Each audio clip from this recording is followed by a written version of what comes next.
Shalom sa inyong lahat. Minsan po tayo narito sa ating programa, Word Made Flesh. Sana po maging pagpapala ito sa bawat isa sa inyo. Ano man ang inyong kalagayan, tiyak na pong dadaftan ng kayo ng pagpapala ng Panginoon. Binabati ko po ang bawat isa sa inyo na nanonood ngayon, lalo na yung mga may sakit, mga kabataan, mga nanay at tatay, mga pare, mga madre, mga seminarista, religyosa, mga katikista na naghahanda para sa pagpapalaganap nila ng magandang balita sa na mga tuturuan sa araw na ito at bukas po. Sana may mapulot kayo sa ating programa ito para ma-share nyo at papahagi sa iba. Brothers and sisters, ngayon pong linggo ito, ating ika-4 na linggo po sa panahong ito ng muling pagkabuhay. Ito po yung tinatawag na Good Shepherd Sunday. Dahil po ang Ebanghelyo ay tungkol dun sa butihing pastol. At hindi lang ho, dahil Good Shepherd Sunday ho ito ho yung pandaigdigang araw ng panalangin para sa mga tinatawag ng Panginoon. It's the World Day for prayer for vocations. Yung pong tinatawag ng Panginoon na maglingkod sa Kanya at sa Eklesiya ng mas malapitan bilang mga pare, mga madre, mga religyosa, ganyan. Ito po ang pinagdarasal natin. Sana po itong ating palatuntunan ito ay talagang maging maganda at talagang kapangyarihang panalangin para dito sa mga tinatawag na ito ng Panginoon. Who knows, baka yung iba dito sa nanonood na ito ay talagang inaantig ang kanilang kalooban ng Panginoon. Sana po maging bukas palad tayo sa pagtugon sa Kanya. Kung kaya po sana nandiyan yung mga panulat niyo at susulatan, lahat kayo mga magkakasambahay, mga kapitbahay, nagtitipon na po sa inyong harapan ng inyong mga television para po sa ating yugto pa uli ng ating programang Word Made Flesh.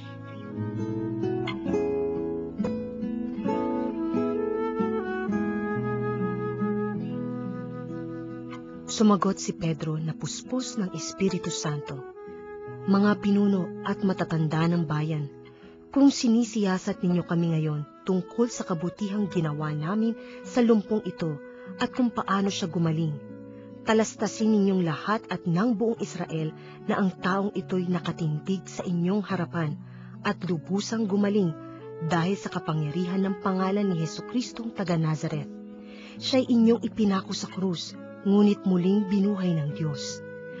Ang Jesus na ito, ang batong itinakwil ninyong mga tagapagtayo ng bahay, ang siyang naging batong panukulan. Kay Jesucristo lamang matatagpuan ang kaligtasan, sapagkat sa silong ng langit ang kanyang pangalan lamang ang ibinigay ng Diyos sa ikaliligtas ng tao. Atin pong narinig sa unang pagbasa ang pagpapatuloy nitong ika-4 na kabanata sa gawa po ng mga apostoles. Narinig po natin dito kung paano magsasalita si Pedro doon sa bayan. Ano bang kinapapalooban nito? Ano bang konteksto nito? Nalandan po natin sa chapter 3 po, mayroong isang napakagandang himala na ginawa ang Panginoon sa pamamagitan nito ni Pedro at ni Juan.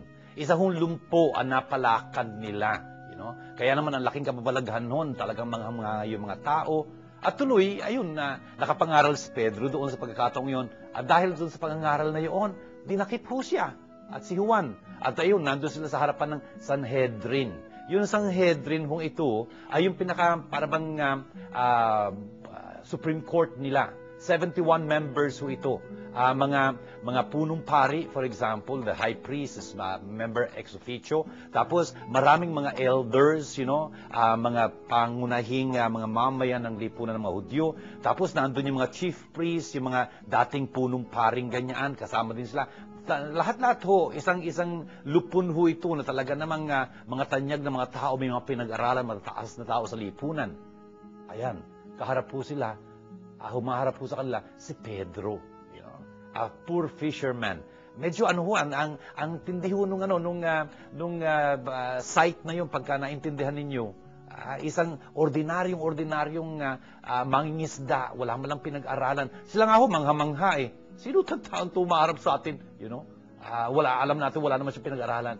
Pero ano mangyayari? Ito si Pedro, ito magsasalita ho siya na napakatindi. By the way, brothers and sisters, yun hong Sanhedrin na yun, ang kinatayuan ni Jesus at nagkondena kay Jesus kung tutuusin. Ito ho si Pedro, haharap naman sa kanila uli. Brothers and sisters, it takes a lot of courage to be able to face a group like that. Ayun ho gagawin ni Pedro. Paano siyang nagkaroon ng lakas ng loob na talagang humarap ng ganoon sa isang lupon na talaga naman nakakatakot harapin. Kasi marurunong na matao, etc. Dahil sa Holy Spirit. Ang sabi ho dito, si Pedro puspos ng Espiritu Santo. Tandaan ho natin, pumanag ho yung Espiritu Santo. Nasa chapter 4 tayo. Chapter 2 ho yung Pentecostes, pumanag yung Espiritu Santo. Ito ho, pinuspos ng Espiritu Santo si Pedro at pagsasalita siya, hindi ho papasubalian yung kanyang sasabihin dito. Brothers and sisters, pagka sinabing puspos ng Espiritu Santo, ibig sabihin din nun, inspired. Talaga namang nasa kanyang Espiritu Santo, kung kaya nga yung sasabihin niya talaga matindi. At ang sabi niya, mga pinuno ng bayan at mga matatanda ng bayan. Kung kami ngayon ay ini-examine ninyo, sinusuri ninyo dahil sa aming isang magandang nagawa para sa taong lumpo, sinasabi ko ngayon na siya'y naligtas. Tandaan ninyo, kayong mga nakikinig sa akin at bayan ng Israel, naligtas siya dahil sa ngalan ni Jesucristo, ang taga Nazaret. Sabi niya ganyan. Brothers and sisters, tingnan nyo to si Pedro ito. Dati mangingisda, takot na takot. Pinagkailaman din si Jesus. Pero ngayon, kausap niya yung mga matataas na mga tao ngayon at buong bayang Israel. Tapos, tingnan nyo nangyari sa kanya. Ang laki yung pagbabago, Ang laki yung pagbabago mula sa pagiging duwag, Ngayon, malakas na malakas ang kalooban, nangangaral para kay Jesus.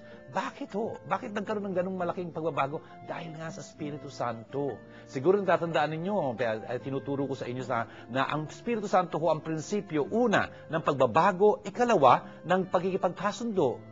The Holy Spirit is the principle of transformation and reconciliation. At dito ho talaga nakita niyo yung pagbabago ng isang taong mangingisda, simple-simple, takot na takot dati, pinagkaila pa si Jesus, nakatarangka yung pintuan ng kinaroroonan nila. Pero ngayon ho, nangangahas ng mga aral ng ganyan sa mga pinuno pa man din ng bayan. At ang pinangangalandakan niya, kung gumaling yung taong yun ay dahil lamang kay Jesucristo. Yung ngalan ni Jesucristo. Brothers and sisters, yung ngalan, please understand, always with the text and context. Name, please understand, name, sa lipunan ng mga Hudyo, ay hindi lang pangalan, kundi yung nangangalang ganon. Yun yung pagkatao noon, yung personalidad noon, the person. For example, sa Our Father, sinasabi natin, Our Father, holy be your name. Hindi lang ho yung pangalan ng dapat pakaabanalin, kundi ang Diyos mismo. Notice, yung name ho, kinakatawanan yun, noong personang nagtataglay ng pangalan yun. Ang pinangangalandakan dito ni Pedro, itong taong ito ay ngayon magaling na dahil doon sa Jesucristo yun, yung taga Nazaret. Yung taga Nazaret na inyong pinatay, ngunit muling binuhay ng Diyos. At sa ngalan nitong Jesus na ito, itong taong ito ngayon ay magaling na. Siya yung bato na binaliwala ng mga nagtatayo ng bahay, pero ginawa ng Diyos ito na maging panulukang bato. At ang brothers and sisters, in verse 12, this is very important, yung kanyang pangungusap dito. Sabi niya, there is no salvation through anyone else. Walang anumang, sino mang pwedeng kahanapan o katagpuan ng kaligtasan maliban dito sa pangalang ito ng Panginoong Jesus. Bakit? Dahil sa silong ng langit, walang pangalang binigay sa atin upang ang sangkatauhay maligtas. Brothers and sisters, napaka-importante ho ng pangungusap na iyon. Na si Jesucristo lang pala ang tagapagligtas. Jesus ho, Yehoshua. Yun ang ibig sabihin, si Yahweh ay nagliligtas. Brothers and sisters, tayo mga Kristiyano, para ho sa atin, si Jesus ang Kristo, yung pinahiran ng langis. Pinahiran ng langis upang maging pari, propeta at hari, pero lalong-lalo na maging tagapagligtas natin. Brothers and sisters, nagpapasalamat ho tayo sa Panginoon na binigyan niya tayo nitong pananampalatayang ito. Na napakadakila ho, na talaga namang sa pamamagitan nito, meron tayong kaligtasan. Yung kaligtasan ho na matatamo natin sa kinabukasan, pero hindi lang ho sa kinabukasan, ngayon pa man din ho. Kaligtasan natin ngayon ito, dahil nananampalataya tayo sa Kanya. Brothers and sisters, ito ho ang dahilan kung bakit natin pinapangaral ang magandang balita ni Jesus, kung bakit natin ipinapakilala si Jesus sa madla. Bakit? Dahil siya lang ho ang kaligtasan. Wala na hong iba. Napaka-importante ho nito. Dapat suriin natin ang mga sarili natin. Talagang nga ba para sa atin, si Jesus lang ang kaligtasan? O baka naman naghahanap tayo ng kaligtasan sa ibang mga bagay, mga tao, mga mga pangyayari. Wala hong ibang kaligtasan na matatagpuan tayo kundi sa pamamagitan lang ni Jesucristo na ating dinarakila. Ito hong ating palatuntunan ng ito, ang titulo nyo, Word Made Flesh. Yung Word na yon ay si Jesucristo mismo na naging laman, naging mababang-mababa, upang tayo'y kanyang iligtas. Brothers and sisters, sana panghawakan natin ang ating pananampalataya kay Jesus. Yun ang ibig sabihin ng pananampalataya. Pinanghahawakan natin yung salita ni Jesus na talaga nagliligtas sa atin.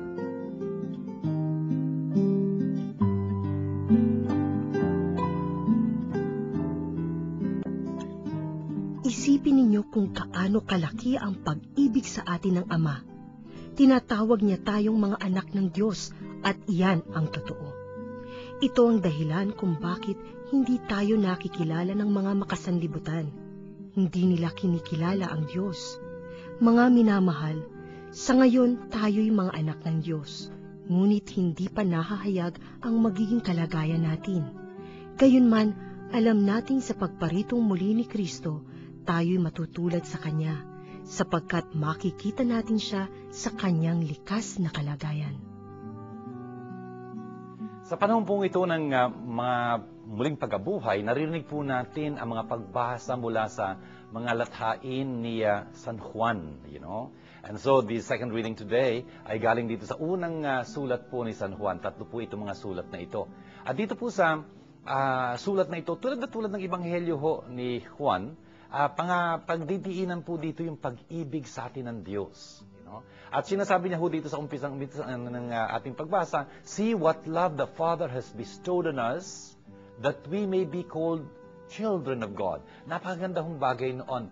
Ang pag-ibig ho ng Diyos ay naging ganun lamang kung kaya tayo ay nagiging mga anak ng Diyos. Brothers and sisters, sino man ho tayo, dapat po talagang maintindihan natin kung gaano kalaki yung karangalan natin. Tayo po'y mga mahal na mga anak ng Diyos.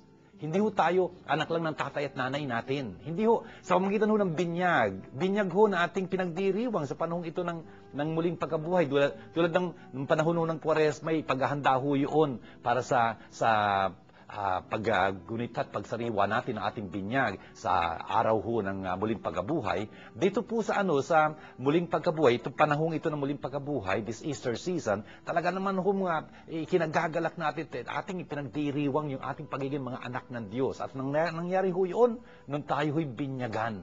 Doon ho nag-umpisa na tayo talaga nakatatawag sa Diyos, Ama namin, talagang mahal na mahal tayo ng Diyos. At yun ho ang katotohanan. So we are, At ang sinasabi dito ni San Juan, alam niyo kung bakit hindi tayo kinikilala ng mundong ito? Dahil hindi niya rin kinilala ang Diyos. Yun yung kilala, please understand, yung know sa English, yun ang salitang yun, dapat maunawaan natin from the context of a Jew. Si Juan ho ay isang Hudyo. At para ho sa isang Hudyo, yung know is not just, the result of an intellectual process, yung pag-iisip, pagsasaliksik o ganyang kaalaman na pangtuktok. Hindi ho, ito ho'y resulta ng isang pakipag-ugnayan. The result of an experience, a personal contact. Kung kaya nga, pagka naging ganap itong knowledge, ito'y nagiging pag-ibig. Friends and sisters, yun ang sinasabi ito, hindi tayo mahal ng mundong ito. Natural hindi, Kinakalaban pa nga tayo ng mundong ito. Talagang hinihikaya tayong, gumawa ng masama, magkasala, tuloy, mapahamak. Bakit ginagawa yun ng mundong ito? Mundo ho dito is yung, dalawa nga pala po yung mundo sa literaturang ito ng ni San Juan. Yung mundo ho na inibig ng Diyos ng gayon na lamang. God so loved the world. Yung mundong ho yun na kanyang nilikha, yung mundo ho talagang nananampalataya kay Jesus. At yung mundo ho na dapat panaigan pa nga ni Jesus, in chapter 16 verse 33 of John, sasabihin ho doon ni Jesus, lakasan nyo yung mga kalooban na pagwagian ko na ang mundong ito. Yung mundo ho na pinamumunuan ni Satanas, yung mundo hong talagang kumakalaban kay Jesus at mga nananampalataya kay Jesus. Yun ho yung mundo na hindi nagmamahal sa atin. Alam ho natin yun. Bakit hindi nagmamahal sa atin ang mundong yun? Kasi nga hindi niya mahal ang Panginoon. Ang sinasabi dito ni San Juan in verse 2 ay, mga minamahal, tayo'y mga anak na ng Diyos ngayon. Tingnan nyo, pinagdidiinan niya, inulit niya na naman, we are God's children. Now, sabi niya ganyan, even now. Dito sa ating kalagayang ito, siguro pagka inisip-isip natin, ang hirap pong mapaniwalaan ito. Kung minsan, ang mga anak ng Diyos, mga binyagan ito, mga miyembro ito ng eklesiya, talaga nananampalataya kay Jesus, kung minsan hirap na hirap. Talaga naman, ang daming pagdurusan dinaraanan, ang daming mga pagsubok. Makikita kaya natin dito yung mukha ng mga anak ng Diyos. Brothers and sisters, yun ang sinasabi ni San Juan dito, ngayong paman, mga anak na tayo ng Diyos, kahit na ganito nangyayari sa atin. Hindi pa nakahayag ngayon kung ano mangyayari sa kinabukasan, pero alam natin, pagka naihagag ngayon, tayo magiging maluwalhati tulad ng Diyos. Dahil sa panahong yun, pagka nahayag ngayon, pagka dumating na tayo sa harapan niya, talaga namang makikita natin siya as He is. Brothers and sisters, tignan nyo, pagka madilim, kahit na ikaw maputi, madilim ka pa rin, di ba? You know? Pero pagka maliwanag na ganyan, talagang sumisikat ang araw niya, tapos lumabas ka, makikita mo, magliliwanag ka rin, di ba? Yun nga ho sinasabi dito, pagka humarap na tayo sa harap ng Panginoon, pagka nahayag na kung sino tayo, ay talaga magliliwanag tayo.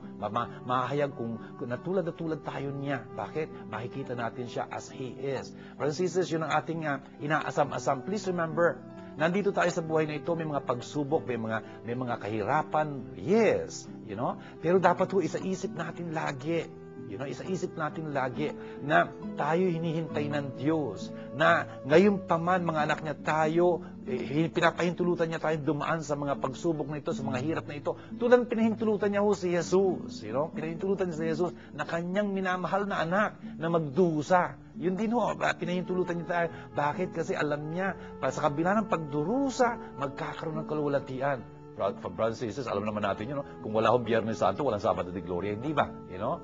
No pain, no gain, no cross, no crown. Alam ho natin, ganun ang istorya ng buhay natin. Kaya lakasan ho natin ang ating mga sarili. Panghawakan natin yung salita ng Diyos. Tayo'y mga anak niya ngayong paman. At sana nga, dumating ang araw na sama-sama ho tayong haharap sa kanyang harapan upang maging maluwalhati tulad ng kanyang anak na si Jesus na ating pinagdiriwang ho sa panahon ito ng muling pagkabuhay.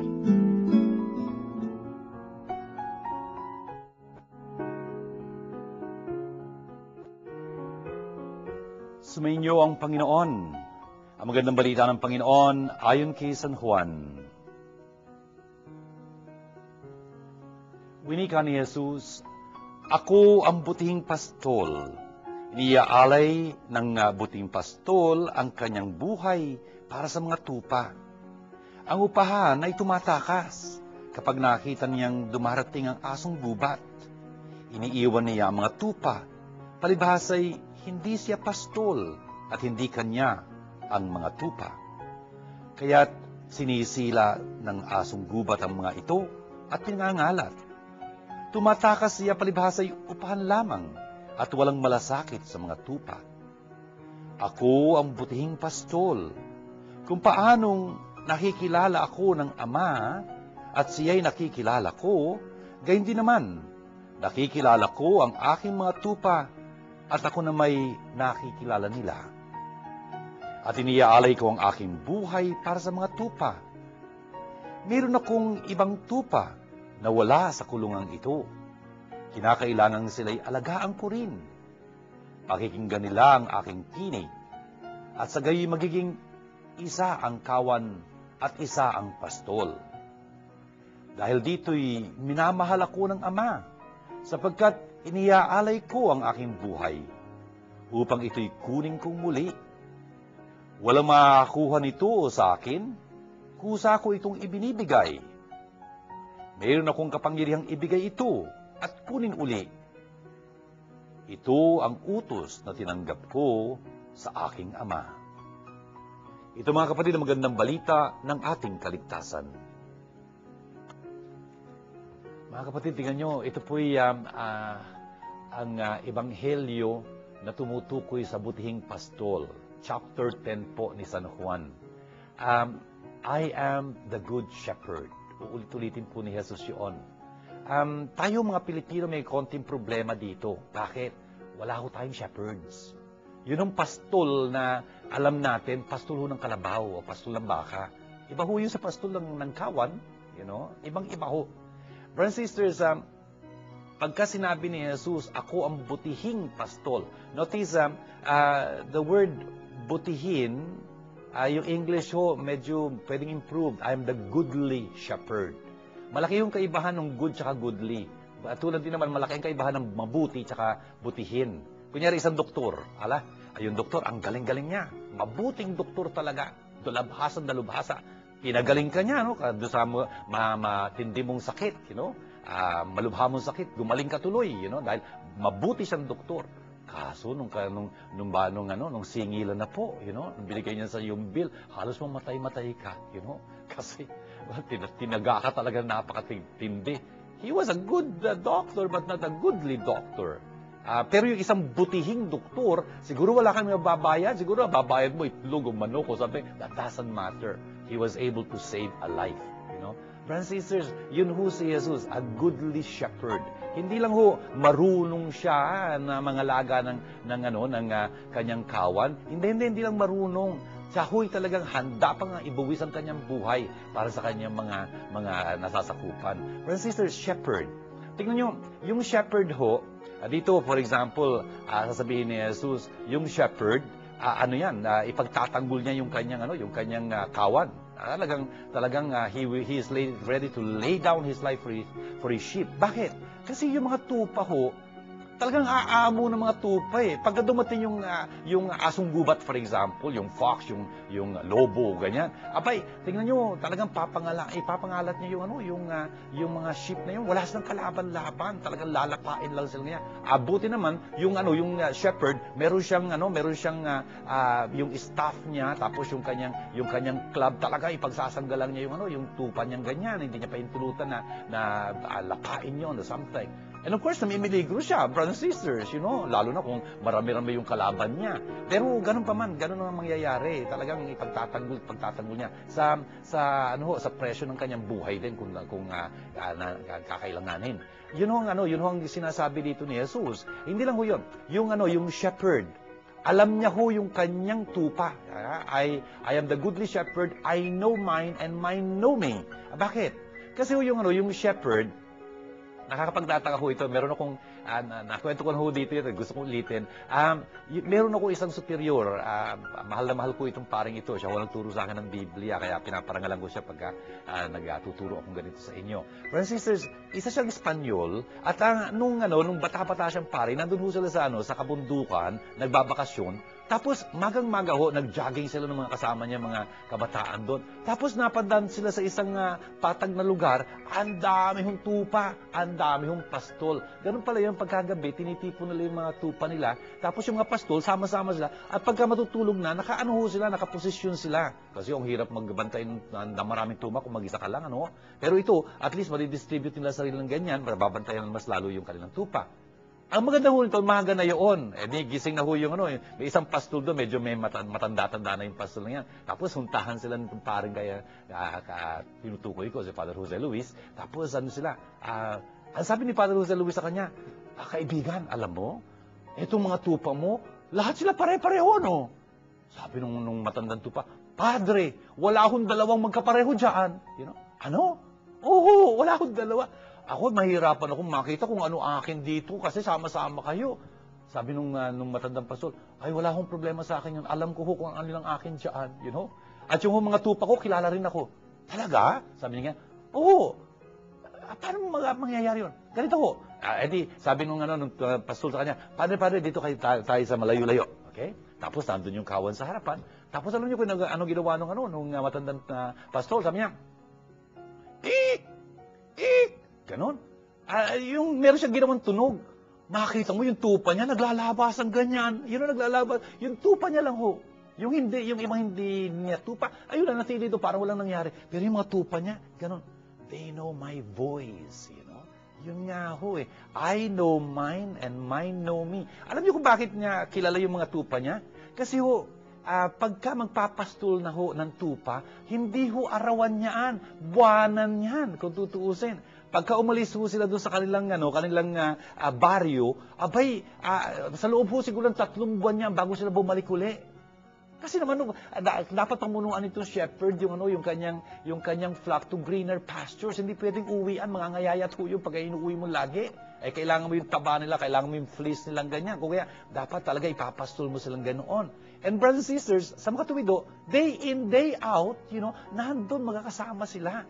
Pagka matutulog yung pastol natin dito sa Pilipinas, pagka inilabas niya yung kanyang baka o kalabaw sa umaga, tapos ibabalik niya yun sa hapon. Tapos matutulog na sa kama niya, you know? Ito mga shepherds sa Israel, hindi yung ganun. They will sleep where the sheep are. Natandaan niyo ba nung gabi ng Pasko? Nung pinanganak si Jesus? Yun yung mga anghel, nagsiawitan sa kalangitan. At nagpahayag sila kanino? Sa mga pastol ho. Saan? Nandun ho sa kaparangan. Nagpupuyat sila doon sa kaparangan. Ganun ho yung shepherds. Talaga, pwede nila makilala talaga yung kanilang mga tupa kasi kasalamuhan nila yan. Araw-araw ho, gabit araw kung tutusin. Kaya may mga nicknames pa yung mga tupa nila. Si Spotty, you know, si Makupad, you know, si Swapang, something like that, parang ganun.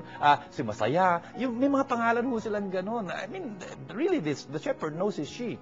Anyway, and his sheep knows him. Brothers and sisters, yun ho ang sinasabi dito ni Jesus. Just as the Father knows me, as I know the Father, I will lay down my life for my sheep. Brothers and sisters, tandaan ho natin yung no, nabanggit ko na naman sa inyo, no. Pagka sinabi ho na, I know my sheep and my sheep know me, ibig sabihin ng no na yun, hindi lang ho pantuktok. Sabi ko nga sa inyo, pagmamahal ho yun. Mahal ko ang aking mga tupa. At mahal ako ng mga tupa ko. Handa akong ibuwis ang buhay ko para sa mga tupa kong ito. Brothers and sisters, napakaganda hong mapaalala sa atin noon. Ginintahan ho natin yung pagmamahal ni Jesus na yun. Nung Biyernes Santo lalo na. Nung pinagkatotoo niya, yung sinabi niya doon sa huling hapunan, nung Huwebes Santo, ano sabi niya doon sa huling hapunan? Ang sabi niya ho, John chapter 15 verse 13, wala nang higit pang pag-ibig kaysa rito, na ialay na isang taong kanyang buhay para sa kanyang mga kaibigan. Tayo ho yung mga kaibigan niya. Tayo yung mga kawan niya na sinasabi niya dito, and I will lay down my life for my sheep. Yun ang ginawa niya talaga. No one has greater love than that, you know? Brothers and sisters, importante ho na talagang gunitain natin yun. Kasi pagka mas naunawaan natin yung malaking pagmamahal ni Jesus sa atin, na pinatunayan niya naman talaga ng walang kaduda-duda. Kasi ibinigay niya, He gave when there was nothing else to give but His life, you know. Sana ho maintindihan natin yun, kasi pagka naintindihan natin yun, malamang mas may ibig ho natin siya na mas lalo, mas magiging tapat tayo sa Kanya. Tapos sabi ni Jesus dito, meron siyang ibang mga kawan. You know, I have other sheep that don't belong to this fold. Meron siyang mga tupa na hindi pa kabilang sa kawang ito. Sabi niya, this also I must lead. You know, sina din dapat kong pamunuan. Brothers and sisters, ang dami-dami hong mga nagnanais maligtas. Ang mga nagnanais talagang kumilala kay Jesus. Siguro kumikilala na nga sa Kanya, pero hindi pa puspusan yung pagkilala nila sa Kanya. So much so na they don't yet belong to this fold. No? Pero sabi ni Jesus, sila din dapat kong pamunuan. Paano ko silang mapapamunuan? They will hear my voice. You know, they will hear my voice. Importante ho yun. Not only they will read my word. Brothers and sisters, tingnan nyo, ang dami-dami nagbabasa ng Biblia, tapos nagkakawatak-watak. You know? Bakit? KKB. You know? Kanya-kanyang basa. You know? I mean, hindi pwede yun eh. Dapat po anarinin natin tinig ni Jesus. Kasi yung salita, pagka binasa mo, kahit na sino pwede magsulat noon, you know? Pero yung tinig, you can know who is speaking. You know, you can know who is speaking. Kung kaya nga, importante, sabi dito, they will hear my voice, you know? At itong boses na ito ni Jesus, umaalingaw-ngaw pa hanggang sa ngayon. Yun ang ibig sabihin ng catechesis, you know? Catechesis.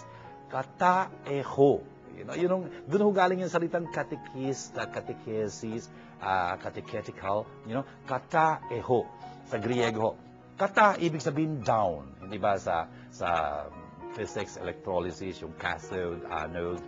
Cathode, ibig sabihin the way down, anode, the way up of the electrons. Parang ganyan, ano po. Yun kata means down, tapos eho. Pagka nakita niyo yung salitang eho, ang spelling niya E-C-H-O. Echo. You know? Paalingaw-ngawin pababa. Yun ang ibig sabihin ng catechesis. Ano ang ibig sabihin ng paalingaw-ngawin pababa? Yun ang sinabi ni Jesus nung pang-umpisa, dapat umalingaw-ngaw yun pababa hanggang sa atin. Brothers and sisters, pinag-uusapan natin yung alingaw-ngaw, yung echo. Ano ang pinakapangunahin at pinaka-importanting katangian ng isang echo? Siguro sasabihin ng iba, Father, dapat paulit-ulit. You know? Dapat malinaw, malakas, tapos pahinga ng pahinga. Brothers and sisters, hindi ho yun ang hindi po yun ang pinaka-importante, pangunahing katangian ng echo. Kunyari, sumigaw ako, mabuti! O anong dapat na echo nun? Ito natural, mabuti, mabuti, mabuti, ganyan. Kunyari sumigaw ako, mabuti! Tapos yung echo, masama, masama. Hindi naman, kahit na paulit-ulit maganda, malinaw, pahinang ganyan.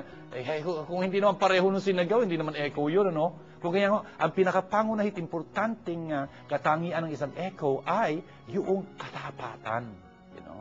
Katapatan doon sa tinig na yun na unang sumigaw. Ibig sabihin, yung katapatan kay Jesus. Dapat po yung tinig na yun ang maririnig natin hanggang ngayon, echoing down to our times. At yun ang ginagawa ng Ecclesia. Brothers and sisters, that's beautiful. Yung tinig ho ni Jesus, maririnig natin sa tinig ng Ecclesia, the church He founded. Importante ho na yung Ecclesiang yon ang pakinggan natin. Si Father John ho dito, kumakatawan ho doon sa Ecclesiang yon. I am very privileged to be an echo of that voice, Yung voice yun ang dapat kong ini-echo, hindi yung aking sariling kuro-kuro. Kasi kung aking kuro-kuro lang yun, baliwala ho yun. It will not save you. It is Jesus who is speaking who can save us. After all, it is Jesus who laid down His life for us, Brothers and sisters, yun ang ginagawa sa katekisis, sa katisismo, dito ho, sa pagpapaalingaw-ngaw. Ito ho yung ginagawa ni Father John dito. Pinapahiram ko po yung aking tinig kay Jesus upang umalingaw-ngaw hanggang ngayon ang kanyang mensahe. Napaka-importante ho noon. Yung tinig ho ang importante, hindi lang yung basa ng salita. And the point is, pagka nagkaganon, they will hear my voice, there will be one flock and one shepherd. Yun ho ang minimithi ni Jesus, na tayo hong mga nananampalataya sa Kanya, magkaisa-isa, hindi magpatayan, magsiraan, mag-awayan. Hindi ho ganoon, Ang sabi ni Jesus dito, itong dahilan kung bakit mahal na mahal ako ng Ama. Bakit? Kasi iniaalay ko ang aking buhay upang kunin ito uli. Walang humahablot ng buhay kong ito. Wala. Sabi niya, ibinibigay ko ito bukas sa aking kalooban. Bakit? Meron akong kapangyarihang ibigay ito at kunin uli. Brothers and sisters, wala tayong kapangyarihang ganoon. Wala tayong kapangyarihang. In fact, yung ating buhay hiram sa Diyos, kukunin na yon. Wala tayong kapangyarihang kunin uli iyon. Pero the point is, yun ang kadakilaan ni Jesus. Sabi niya, kaya mahal na mahal siya ng kanyang Ama. Bakit? Yung utos ng kanyang Ama, na ialay niya yung kanyang buhay para sa kanyang kawan, ginawa niya. Bakit? Dahil anak ng Diyos siya at balang araw kukunin niya uli yun, muli siyang mabubuhay. Ito ho yung pinagdiriwang natin sa panahon ito ng muling pagkabuhay ng Panginoon. At tayo ho ang kanyang minamahal na mga kawan. Brothers and sisters, mabuti man, butihin man ang ating pastol, ang galing-galing man niya, baliwala siya, hindi tayo susunod. Ano po? Yung pastol ho, namumuno siya sa kanyang kawan, pero kung kawan niya ayaw sumunod, paano yun, di baliwala rin siya. Sayang ho. Hindi tayo marunong pagkaganon, Yung sheep ho, by definition, ang kitid-kitid na nakikita niya, brothers and sisters, by definition, ang kitid-kitid na nakikita ng sheep, Yung lang nasa paligid ng kanyang nguso. Kaya ang dali-dali niyang maligaw, ang dali-dali niyang mapahamak. Kaya nga, nandun yung pastol, namumuno sa kanya, sundan niya yung pastol na yon at ang pastol ang magdadala sa kanya sa lunti ang pastulhan, and greener pastures. Francis, sana yun ang gawin natin. Huwag ho tayong maging mas makitid ang pananaw, pang ngayon lang ang tinitingnan natin. Sundan ho natin si Jesus at pamumunuan niya tayo sa buhay kasama ng kanyang Ama. Sana ho, itong ang ating mithiin, ating sagawa. Si Jesus ang ating puting pastol, tayong kanyang kawang minamahal. Natutuwa po tayo na sa umagang ito tayo may panauhin. Mga kilala ko po ito, mga kaibigan po nga po doon sa parokya ng San Juan Bosco sa Tondo po. Tayo po ay mapalad na kasama natin ngayon si Isaac Santos. Isaac, good morning. Good morning, Father. Very nice na nakaparito ka at magkasama tayo dito sa Word Made Flesh. Isaac, anong pinagkakaabalahan mo ngayon? Father, ngayon po ay nasa community tayo ng Couples for Christ. Meron tayong ginagawa dito sa parokya bilang chapter leaders kami. Congratulations, chapter leaders kayo. Dun sa Couples for Christ, yung ating tema kasi pagiging pastol kasi Good Shepherd Sunday ngayon. meron ka mang papel bilang pastol dito sa Couples for Christ presently? Exactly, Father. Salamat po dun sa patnuban nyo dito sa parokya. Itong pagiging chapter head dito sa parokya, na-apply natin yung pastoral formation, gaya ng sinasabi ng ating Panginoon na maging mabuting pastol. Meron kaming pinapastolan na less than 100 couples na sinusubaybayan, inaalagaan ng kanilang spiritual, at nagiging aktibo sila dito sa ating parokya. Ito yung mga couples to. Yes. Saan lugar to ngayon? Dito lang po sa ating Don Bosco mismo. Very nice, very nice. Yun yung mga couples, mga parents. Yung ba mga kabataan meron din? Meron din kayong program para sa kanila? Yes, Father. We have the ministry ng tinatawag na Youth for Christ. Youth for Christ. Yes.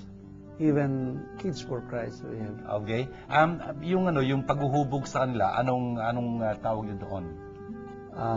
Child and Youth Development. Kung ito'y ginagawa sa GK, pero may sariling ministry naman yung Youth for Christ dito sa ating parokya. Ano yung GK? Gawad Kalinga, Father. Very nice. Kala mo, di ko alam. Ano, Gawad Kalinga. Very nice. Itong Gawad Kalinga ito, I think is housing, right? Not exactly housing, Father, but building communities. Building communities. Very nice. Isang magandang bagay na nagagawa ito ni Isaac at sa isang linggo makikita naman natin yung kanyang minamahal niyang asawa, sa baby. Dahil mga arkitekto to, di natural sa kanilang gumawa ng mga bahay, no? Anyway, dito sa iyong pagiging pastol. Of course, meron kang tinutularan dito, palagay ko. Sino kaya ang tinutularan mo rito? Naturally, Father, si Jesus. Si Jesus, ang butihing pastol, no? Paano mong nakikita yung pagiging pastol ni Jesus sa buhay mo? Kasi Father, alam niyo man yung takbo ng panahon, kailangan natin ng something na makatutulong sa ating parokya at gayon din sa ating community. Kung hindi lalakasan ang loob mo sa pagpapahayag ng mensahe ng Panginoon sa pagsasabuhay nito, medyo nagiging mahirap yung buhay yata natin. Kaya napakaganda nung pagka-involved natin sa Couples for Christ. Yung naituro niya sa amin, dito ngayon ay apply yung Bible study natin. Napakalaking tulong, Father. Nababanggit dito ni Isaac, kasi naging parokyano ko ito paroko ko kasi doon sa parokya ng Don Bosco, sa San Juan Bosco. Parokya ng San Juan Bosco sa Tondo po, no? Tapos binabanggit dito ni Isaac yung pag-aaral namin ng Bible noon. Tatandaan mo ba yun? Oh yes, Father. Ano natatandaan mo doon? Konti lang siguro. Marami, Father. Marami. Yan nga, yung mga question kung paano maintindihan ng Bible, 4 yata yung napunto, Father. Yung pansinin natin, tapos magtanong, bigyan ng kahulugan, at ipatungkol sa sarili. Right. I think you're referring to the joy of discovery method, no? Pagtuklas na yan. Isaac, sa buhay mo, di merong katuturan yung salita ng Diyos, no? Exactly. Very nice. Itong pagiging pastol ni Jesus, anong punto sa pagiging pastol ni Jesus ang talagang napakaganda ng dating sa'yo? Yung pagpapahayag ng mensahe niya, Father. Kasi talagang doon ka sumasaya, doon lumalakas yung pananalig mo kung maipapaabot mo doon sa mga taong medyo kuminsan ng buhay ay medyo madilim. Pag nasabihan mo ng sinasabi ng Panginoon, parang napapaangat ang mukha. Parang sa kanila mayroong kulang na dapat maipahayag. Nagbibigay ng pag-asa yon. Exactly, Father. Yun ang isang napakagandang bagay, Isaac, na nakintal sa isipang ko nung nandun ako sa parokya natin, nung nagba-Bible study tayo. Medyo matagal din yung Bible study natin yun, mga taon din ang binilang nun. Tapos natandaan ko pa nung tinanong ko yung mga taong na uma-attend doon, bakit nga ba kayo uma-attend nito? Ba't nga ba pinag-aaralan niyo ang salita ng Diyos? Kasi hindi madali ang buhay doon sa atin sa parokya, no? Pero ang sagot nila, Father, kasi ang pag-aaral ng salita ng Diyos nabibigay sa amin ng pag-asa. Exactly, bagay, no? Sana pagpatuloy mo, Isaac, yung pagkakalinga mo sa kawan ng Diyos na pinagpakakatiwala sa mga kamay mo. magandang bagay talagang lagi nasa harapan natin yung larawan ni Jesus, ang butihing pastol, no? Yes, Handang Father. magbigay ng buhay niya, magsakripisyo. Palagay ko kitang-kita naman yun sa iyong buhay. Anong ibig sabihin nun? May trabaho ko dati ito eh, pero mukha ata ngayon involved sila sa Gawad Kalingang ito, yung building communities like that, na parang nakatutok na doon ang mga panahon ninyo, no? Yes, Father. And so you had to give up your work. Nag-resign na, Father. Nag-resign na kayo. Oo. Kasi mayamang-mayaman itong ito, sa mga anak nila, gagaling mga anak na. Oh, by the way, inimbita ko dito si Isaac kasi ito rin ho ang World Day, this is Sunday, is the World Day of Prayer for Vocation. Ito hong marami ho silang mga anak at yung panganay niya si Abner, di ba? Yes, Father. Panganay niya si Abner at si Abner ho isang civil engineer. Na isang araw, palagay ko tuwa itong mag-asawang ito nung sinabi ni Abner magpapari siya. Yes. Bola, di na po tuwa nun eh. Kayo nag-influence, Father. Si Ano? Lord ang nag-influence. Exactly. Gusto kong i-presenta sa inyo si Isaac at yung mag-anak nila kasi ho dito sa pamilyang ito, sumibol ho yung bukasyong yun, yung pagtawag sa isang anak nila upang sumunod sa Panginoon ng mas malapitan. Mature na ho ito si Abner, kung tutuusin. He has been working as a civil engineer, tapos yun, ninais niyang sumunod sa Panginoon. At pinupuri ko itong mag-asawang ito na talagang kahit na hindi masyadong madali para sa kanila, pero panganay na anak niya na talagang inaasahan mong tumulong, pero ganun pa man, pinahintulutan nila kasi napakalaking karangalan. Sabi nga Don Bosco, di ba? Ang the greatest gift, no? Ang magkaanak na pare. Exactly. The greatest gift God can give a family is to have a son of priest. And so, Isaac, I like to praise and thank God because of you. At inihiling ko sa Panginoon na talagang pagpalain ka niya, ang iyong asawa at inyong mag-anak, at talagang kasangkapanin pa kayo ng Panginoon ng matibay at malunati para sa pagpapalaganap ng kanyang kaharian. Thank you very much, Isaac. Thank you, Father. Ang yaman-yaman po nitong ating mga pagbasa sa ika-4 na linggo pong ito ng muling pagkabuhay. Ano po? Narinig po natin doon sa unang pagbasa na talaga namang ipinangaral ni Pedro, puspos ng Espiritu Santo, yung pagliligtas na galing kay Jesus, sa ngalan ni Jesus. Brothers and sisters, yun ho ang ating tungkulin din bilang mga nananampalataya kay Jesus. Tayo rin tulad ni Pedro, dapat talaga magkaroon ng lakas ng loob, bahagi yung ating pananampalataya kay Jesus. Na talagang napakadakila ho ng bagay na yun. Isa hong napakalaking biyaya noon na manggagaling sa atin patungo sa ating kapwa. There is no greater service than we can do than share God's word, that share God's salvation to people, to God, to share that hope that Jesus gives us. Brothers and sisters, tingnan nyo, nagawa ho yun ni Pedro dahil puspos siya ng Espiritu Santo. Yun ho magiging papel ng Espiritu Santo sa ating mga buhay. Talagang puspusin niya tayo ng pagmamahal, ng lakas ng loob, ng tibay ng kaisipan para maibahagi natin yung pananampalataya natin yon. At dito ho sa ikalawang pagbasa, narinig ho natin kung paanong dahil nga sa ating binyag, tayo naging mga mahal na mga anak ng Diyos. Kahit na ho, hindi pa natin nakikita kung anong tuluyang maging kaganapan noon, ngayon pa man, dahil sa pag-ibig ng Diyos na yun sa atin, talaga namang pinapadama niya sa atin na tayo kanyang mga anak, tinutulungan niya tayo, pinagpapala niya tayo, yung mga panalangin natin, dinirinig niya na niyang tunay. Huwag tayo masiraan ng loob doon. And of course, yung ebanghelyong narinig natin, talaga namang si Jesus ay ating butihing pastol. Brothers and sisters, tandaan ho natin, ngayong araw na ito ay ating ginugunita ang World Day of Prayer for Vocations. Sana ho panalangin natin na marami pang mga mabutihing pastol tulad ni Jesus. Mga kalalakihan, kababaihan, talaga maglalaan ang kanilang mga sarili upang talagang paglingkuran ng eklesiya, upang talagang ipalaganap ang magandang balita. Bilang mga pari po, mga brothers, mga madre, mga katikisan, mga missionary at misyonarya. Brothers and sisters, tandaan nyo, sinabi ni San Juan Bosco yun, ang pinakadakilang regalo may bibigay ng Panginoon, ng Diyos sa isang pamilya ay magkaroon ng isang anak na pari o isang anak na nakatalaga para sa Panginoon. Napakadakilang bagay po nun. Mga magulang, huwag niyo pong pagkakait ang inyong mga anak sa Panginoon, kanilang Ama. Tayo yung mga anak ng Diyos. Hindi lang ho ninyo mga anak ninyo, lahat po kayo, kasama ng inyong mga anak din ng Diyos. Sana ho, talagang ialay natin sila sa Panginoon at malugod nating tanggapin yung pagtawag ng Panginoon sa kanila. Brothers and sisters, gawin ho nating panalangin itong mga narinig natin ito sa ngalan ng Ama at ng Anak at ng Espiritu Santo. Amen. Aba, mapagmahal naming Diyos at Ama, salamat pong marami sa maraming mga pagpapala at maraming katotohanan, liwanag na inyong pinaabot sa amin ngayong umagang ito. Binibigay po namin sa inyong luwalhati. Hinihingi po namin sa inyo talagang pagpalain niyo pa kaming maunawaan namin, lalo at higit, maisabuhay ho ang mga katotohanan naming narinig ngayon. Sana po'y talagang pagpatnubayan niyo at pagpalain ang lahat ng mga nagsipanood nitong aming programang Word Made Flesh. Tinataas po namin sa inyo, sila sa inyong lahat. Lalo na po yung mga humihiling ng kagalingan para sa mga karamdaman, yung pong may kalutasan para sa mga pinoproblema nila at kalituhan. Yung pong mga mag-asawa na may mga pinoproblema sa kanilang buhay, sa kanilang mga mag-anak.